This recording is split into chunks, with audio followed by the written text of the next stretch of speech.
5, 4, 3, 2, 1। सभापति महोदय, मैं रक्षा मंत्रालय की मांगों का समर्थन करने के लिए खड़ा हुआ हूं। वर्तमान घटनाओं से पता चलता है कि संसार का हर देश अपनी सुरक्षा के बारे में चिंतित है और उसके लिए हर प्रयत्न कर रहा है। इस दृष्टि से अन्य देशों की तरह हमारे देश में भी रक्षा मंत्रालय का महत्व है। मुझे इस बात की खुशी है कि जहां अन्य मंत्रालयों की उनके पिछले साल के कामों के बारे में काफ़ी आलोचना हुई है, वहां इस मंत्रालय की कम आलोचना हुई है।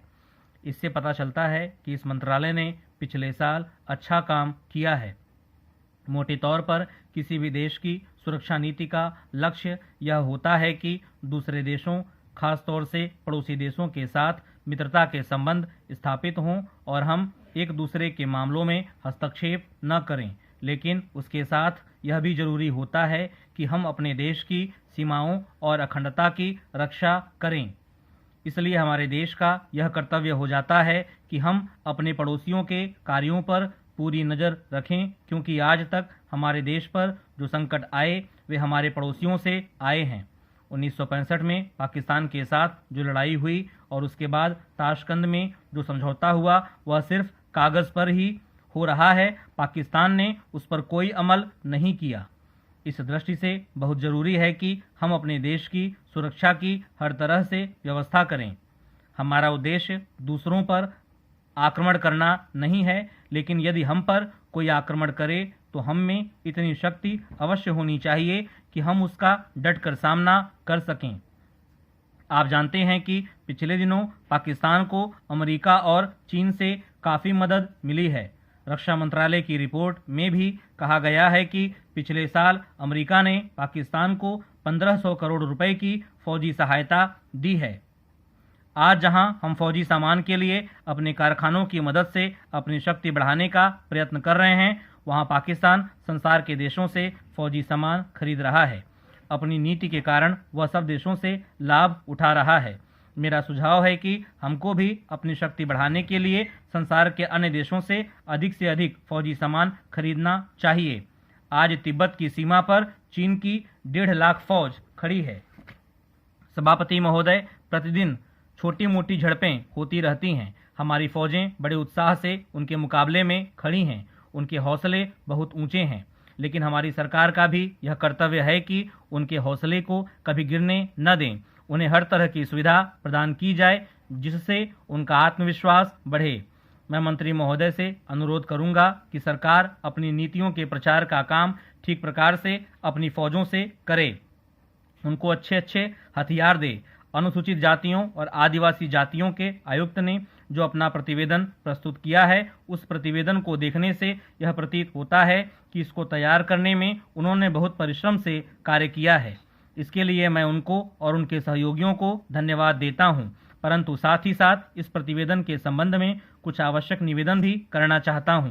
पहली बात तो यह है कि इस प्रतिवेदन को देखने से ऐसा प्रतीत होता है कि इन कार्यों के लिए जिस धन का उपयोग होता है वह 3 साधनों से उपलब्ध होता है: केंद्र सरकार द्वारा, राज्य सरकारों द्वारा और कुछ गैर सरकारी संस्थाओं द्वारा। प्रतिवेदन के अनुसार जितना धन इन कार्यों पर व्यय करने के लिए दिया जाता है, उतना धन पूरी तरह से व्यय नहीं हो पाता।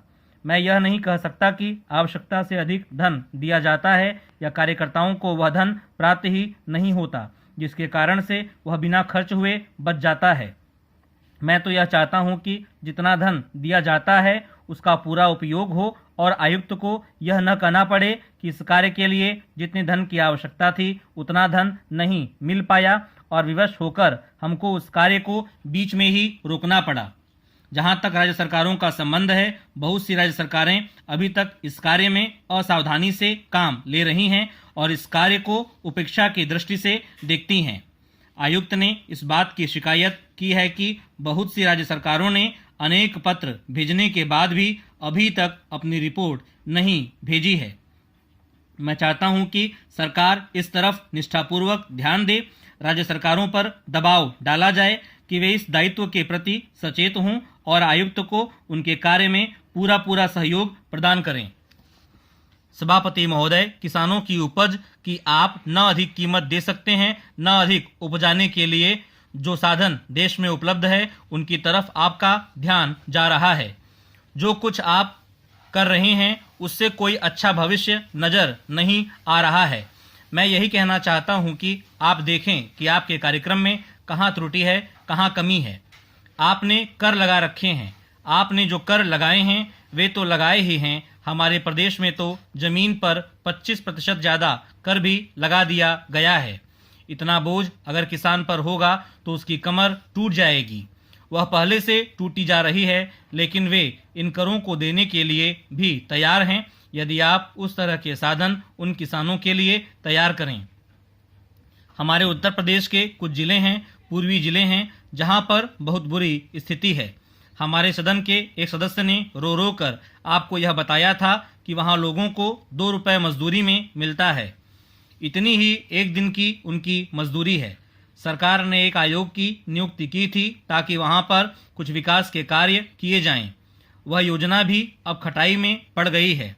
आपका ध्यान इन समस्त चीज़ों की ओर कैसे दिलाया जाए, कैसे आपका ध्यान इन सभी कठिनाइयों की ओर आकर्षित किया जाए, समझ में नहीं आता है।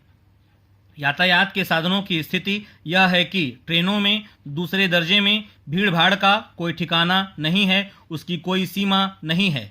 हर रोज ऐसा मालूम पड़ता है कि कोई मेला चल रहा है।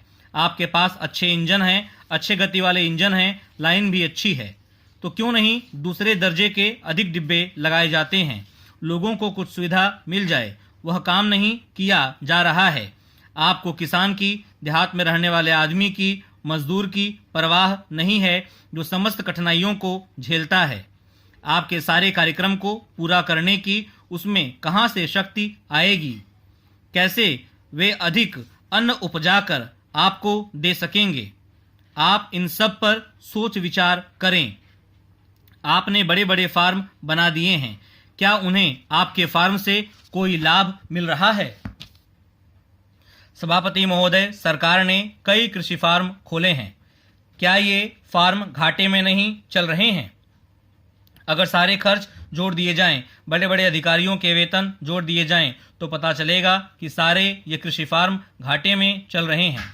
क्या इसी तरह से आप सारे किसानों को घाटे पर खेती करने के लिए मजबूर करेंगे?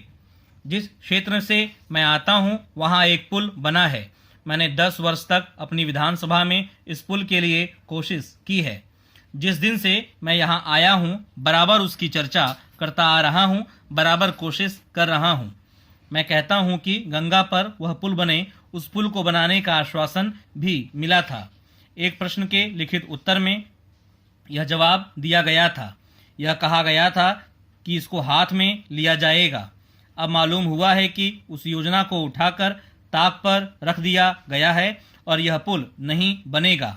इन लोगों ने क्या कसूर किया है, यह मैं आपसे जानना चाहता हूँ। हमारे क्षेत्र के लोगों ने पाकिस्तान की लड़ाई में सरकार को हर तरह का सहयोग दिया था, हर तरह की सहायता दी थी। हमारे यहाँ के नौजवान भी मोर्चे पर जाकर डटे। जिस समय पाकिस्तान के साथ हमारा युद्ध चल रहा था तो कहीं कोई बात नहीं थी, अन्न की कमी कहीं नहीं थी। अन्न की कमी भी हमारे विरोधी साथी पैदा करते हैं, जो यह चाहते हैं कि सरकार असफल हो जाए। ये लोग जो कहते हैं उसको आप समझें। एक तरफ तो हमारे मित्र की बात है जो देश के बड़े बड़े शहरों में दंगे करवाते हैं, दूसरी तरफ हम हैं जो कि इनकी बातों को नहीं समझ पाते। इनको सभी वे लोग मिल जाते हैं जो बेकार होते हैं या जो दंगे करवाने के लिए उत्सुक हैं। इसलिए सरकार का इन सारी चीज़ों की तरफ ध्यान जाना चाहिए और उसको सोचना चाहिए कि क्या तरीका इन सब से बचने का हो सकता है। एक ही तरीका हो सकता है कि इस देश में हर आदमी को काम मिले, देहात में लोगों को करने के लिए काम मिले और खादी कमीशन की जो योजना है और जो एक अच्छी योजना है वह ठीक तरह से चले। सौभाग्य से मैं आर्य समाज संगठन से संबंध रखता हूँ।